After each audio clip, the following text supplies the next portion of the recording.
aí, galera? Hoje nós vamos falar de um fenômeno óptico muito legal, é a refração. Vamos lá. Você já deve ter percebido, né, que os objetos, quando estão submersos, né, eles parecem estar meio quebrados, né? Como, por exemplo, aí esse pincel num copo com água, parece que ele quebra aqui na superfície de separação, né? Pois é, isso daí é devido à refração. Vamos entender o que acontece. Imagina que nós temos uma superfície de separação de dois meios, tá? Embaixo é água, em cima é ar, e um feixe de luz ele incide do ar para a água. Bom, galera, a luz, em cada meio de propagação, ela tem uma velocidade diferente, tá? No vácuo, essa velocidade é máxima, né? 3 vezes 10 a 8 metros por segundo. No ar, é quase igual no vácuo, está um pouquinho só menor.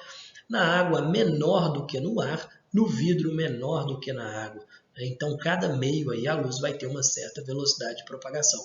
Então, ao passar do ar para a água, esse feixe de luz ele vai ter a sua velocidade reduzida. E devido a essa redução de velocidade, esse feixe de luz ele vai mudar a sua direção de propagação. Olha só, observe que o feixe de luz parece estar quebrado, né?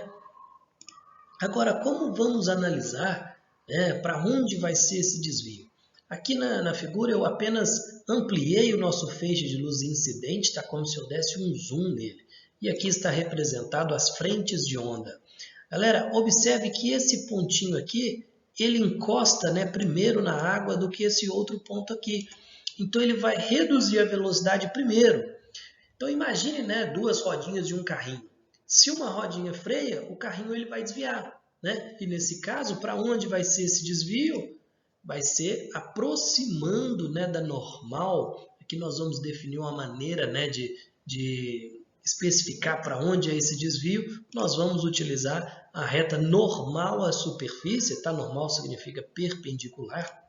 Ela forma um ângulo de 90 graus com essa superfície de separação, né? Então, observe que o feixe de luz ele aproximou da normal, né? O ângulo entre o raio incidente e a normal ele é maior do que o ângulo entre o raio refratado e a normal. Então, ele ficou mais próximo, né, da normal. Um outro exemplo aqui, né, nós temos 3 meios diferentes, ar, vidro e água, e um feixe de luz, né, ele incide aí do ar para o vidro. O que vai acontecer? Ele vai reduzir a velocidade. E aí, se a gente usar aquele esqueminha lá das rodas do carrinho, né, uma roda vai encostar primeiro e aí ele vai desviar. Nesse caso, ele vai mais uma vez aproximar da normal, porque a velocidade vai reduzir. Ao passar do vidro para a água, a velocidade vai aumentar e assim ele vai afastar da normal. Mais um exemplo, né? Imagina que nós temos um peixinho, né, aí na água e a superfície de separação da água com o ar. E um feixe de luz refletido pelo peixinho, ele passa da água para o ar, né? Então ele vai refratar e ele vai afastar da normal, certo? Bom, e aqui tem um observador, está aí um olho, né, recebendo esse feixe de luz refratado. Desta forma, como tem luz, né, que é refletida pelo peixinho chegando até o observador ele vai conseguir ver o peixinho. Só que tem um detalhe, galera, ele vai ver o peixinho numa posição diferente do que ele realmente está. Ele vai ver o peixinho no prolongamento do raio refratado. Então, ele vai ver o peixinho um pouquinho mais próximo da superfície, né? E também esse peixinho ele vai estar deslocado um pouquinho para frente, né? Então, ele vai ver numa posição diferente do que o peixinho realmente está, né? Isso justifica porque que a gente vê aí o pincel quebrado, né? Quando ele está submerso. Aqui uma outra fotografia mostrando a refração, muito legal. Olha só, a cabeça desse rapaz aí está deslocada do corpo, né? Para a gente conseguir analisar, né, matematicamente esse desvio, essa refração, nós precisamos definir uma grandeza física chamada índice de refração, que nós vamos representar por n minúsculo. Bom, galera, o índice de refração, por definição, tá? É a velocidade da luz no vácuo, C, dividido pela velocidade da luz no meio que estamos analisando, tá? Que vamos representar aí pelo V minúsculo. Portanto, quanto maior for a velocidade da luz no meio que estamos analisando, menor será o índice de refração. Dizemos que o meio ele é menos refringente. Então, quanto maior o índice de refração, menor é a velocidade da luz naquele meio. Aqui uma tabelinha, né, especificando aí alguns índices de refração. Olha só, o mais baixo do ar, é claro, a velocidade da luz do ar é muito próxima do vácuo, tá? Então C dividido por C vai dar 1, né? E o material aí com maior índice de refração a gente pode ver que é o diamante, 2,42. Lei de Snell, bora lá. Lei de Snell é N1 seno de θ1 igual a N2 seno de θ2. Agora, quem que é esse N aí, né? E esse θ, esse ângulo? Bom, N, como dissemos anteriormente, é o índice de refração do meio. E o θ é o ângulo entre o feixe de luz e a normal, a superfície de separação. Por exemplo, aqui, né, nós temos uma superfície de ar com água, né? E aí um feixe de luz ele vai incidir da água para o ar. Vamos falar aí que a água tem um índice de refração N1 e o ar tem um índice de refração N2. Nós já sabemos, né, o que vai acontecer pelo aquele outro esquema que vimos anteriormente, né, pelo esquema lá das frentes de onda, que esse feixe de luz ele vai afastar da normal. Agora vamos analisar matematicamente aí, pela lei de Snell, como vai ser esse desvio. Bom, galera, esse feixe de luz incidente, né, ele incide com a normal aí, fazendo um ângulo que vamos chamar de θ1, já que ele está no meio N1. Como ele, ao passar para o ar, a velocidade vai aumentar, significa que o índice de refração vai reduzir. Logo, o N2, né, ele é menor do que o N1. E como esse produto aí tem que ser uma constante, né, se N2 reduz, o que acontece com o seno de θ2? Tem que aumentar.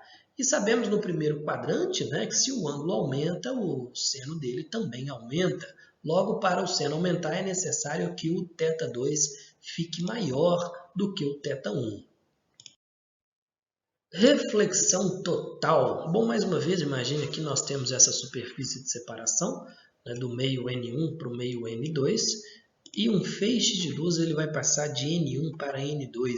Se a velocidade da luz, né, for maior no meio 2, ou seja, o índice de refração N2 ele é menor, nós sabemos, tanto pela lei de Snell quanto por aquele outro esquema, que esse feixe de luz ele vai afastar da normal, né? E ele forma aí um certo ângulo θ com a normal, ok? Agora, e se a gente abrir, né, esse ângulo θ? Vamos abrir cada vez mais o ângulo θ. Olha só, o feixe de luz ele vai refratar e o ângulo, né, de refração ele está ficando também maior. Se a gente for aumentando esse ângulo θ, chega uma hora que o feixe de luz incidente ele vai refratar pela superfície ali, né, de separação desses meios. Esse ângulo é formando aí um ângulo de 90 graus aí com a normal, ou seja, ele vai se propagar, né, após incidir nesse meio de separação, ele vai propagar na superfície. Esse ângulo de incidência, né, a qual o raio refratado, né, ele passa a se propagar na superfície, nós chamamos de ângulo crítico de incidência, tá? Vamos representar aí por θc. E será o que acontece se a gente passar esse θc? O que vai acontecer é que o feixe de luz ele não vai mais passar, né, para o meio 2, ele vai ser totalmente refletido. Esse fenômeno aí nós chamamos de reflexão total. Agora vamos analisar, né, as condições para acontecer a reflexão total a partir da lei de Snell. Vamos lá. Como o θ1 aqui, né, agora ele é o θ crítico, né, porque é o ângulo limite, que a partir dele ele não passa a ter refração mais, apenas reflexão total. Né? O N2 é o índice de refração do meio 2, e o ângulo θ2 agora, ele é 90 graus, né, porque o raio de luz ele está propagando pela superfície de separação. Passando o N1 para lá dividindo, né, vai ficar aqui o seno do θ crítico é igual a N2 dividido por N1. E o seno de 90 graus, galera, é 1. Né? Então isso daqui desapareceu, já que 1 vezes N2 é o próprio N2. Logo, o θ crítico, né, vai ser o arco-seno, aí a função inversa, né, do seno de N2 dividido por N1. Agora é interessante a gente observar nessa equação que só é possível a gente ter reflexão total se o N1 for maior do que o N2. Pois, se acontecer o contrário, né, o N1 ele for menor do que o N2, essa razão ela vai ser maior do que 1. E não existe ângulo cujo seno dele fique maior do que 1, porque o seno, a função seno e cosseno, as funções, elas são limitadas entre menos 1 e 1, ok? Então, isso significa que só é possível ter reflexão total se o N1 ele for maior do que o N2, ou seja, só tem reflexão total se o meio 1 tiver velocidade menor do que o meio 2. Agora observem essa situação aqui, que bacana a situação envolvendo reflexão total. Mais uma vez, nós temos aqui nossa superfície de separação, o N1 e N2. O N1 aqui vai ser água e o N2 ar. E o nosso peixinho aí nadando feliz no N1. Ele está refletindo luz, aqui está representado um raio de luz, que incide nessa superfície de separação, mas com um ângulo acima do ângulo crítico. Então, a gente sabe que ele não vai passar para o meio N2 e vai sofrer reflexão total. E aqui nós temos um observador que vai receber esse raio de luz refratado. Tendo assim, o observador vai conseguir ver o peixinho, mas em qual posição ele vai ver o peixinho? No prolongamento do raio refratado. Que isso, professor? Ele vai ver o peixinho voando? Sim, ele vai ver o peixinho fora da água, a imagem do peixinho, do lado de fora ali voando. Agora, legal é que ele vai ver o peixe real, e a imagem dele voando. Mas por que o real? Porque esse feixe de luz aqui, esse outro feixe de luz refletido pelo peixinho, vai atingir o observador. Assim ele vai ver a imagem e o peixinho também. Agora aqui nós temos um pescador que aproxima aí, tentando observar o peixinho para pegá-lo. Será que ele vai conseguir ver o peixinho? E a resposta é não, porque esse feixe de luz aqui necessário para o pescador ver o peixinho, ele não pode existir, já que ele está acima do ângulo crítico, então ele não passa para o N2, ele não existe. Mas será que o peixinho consegue ver o pescador nessa posição? Sim, porque não existe reflexão total do meio menos refringente para o mais refringente.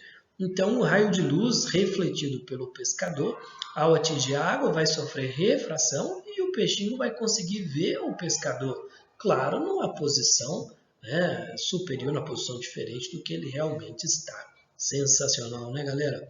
Bom, então foi isso, senhores. Abraço para vocês, valeu e até a próxima videoaula.